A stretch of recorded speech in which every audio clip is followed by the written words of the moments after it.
హెప్పించానా నువ్వెందుకే ఇంకా ఏసి అంటూ ఇలా కూర్చుంటావు. వాడు ఎప్పుడో దేన్నో తీసుకొని జింప్ అయిపోయాడు.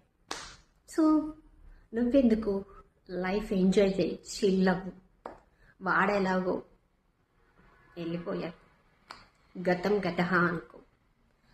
వాడు నేను అర్థం చేసుకోలేదు, నీలో ప్రేమను చూడలేదు, జస్ట్ నీతో అవసరానికే ఉన్నాడు. సో అర్థమవుతుంది కదా నేనేం చెప్తున్నాను. నీకు వాడు వాల్యూ ఇవ్వలేదు కాబట్టి అక్కడ ఉండటం అవసరం అంటారా? నువ్వే ఆలోచించుకో. వాడికి నువ్వు అవసరం లేదు అని వదిలిపెట్టేసి వాడి లైఫ్ వాడు చూసుకొని వేరే అమ్మాయితో వెళ్ళినప్పుడు నువ్వెందుకు ఇంకా ఏడుస్తూ ఏడుస్తూ ఏడుస్తూ ఫ్యామిలీకి దూరంగా నీ లైఫ్ని నాశనం చేసుకొని ఉండటం అవసరం అంటావా?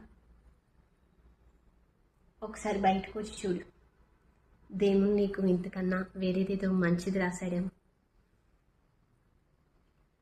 నేను చెప్పేది అర్థమవుతుంది కదా నేను చెప్తున్నాను.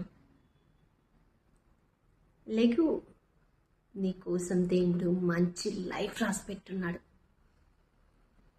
వాడు కాదు, వాడి అమ్మ మొగుళ్ళు లాంటి ఒక అబ్బాయిని తీసుకొస్తాడేమో నీకు కొంచెం, ఎవరికేం తెలుసు. ఏమంటారు? కామెంట్స్ చేయండి.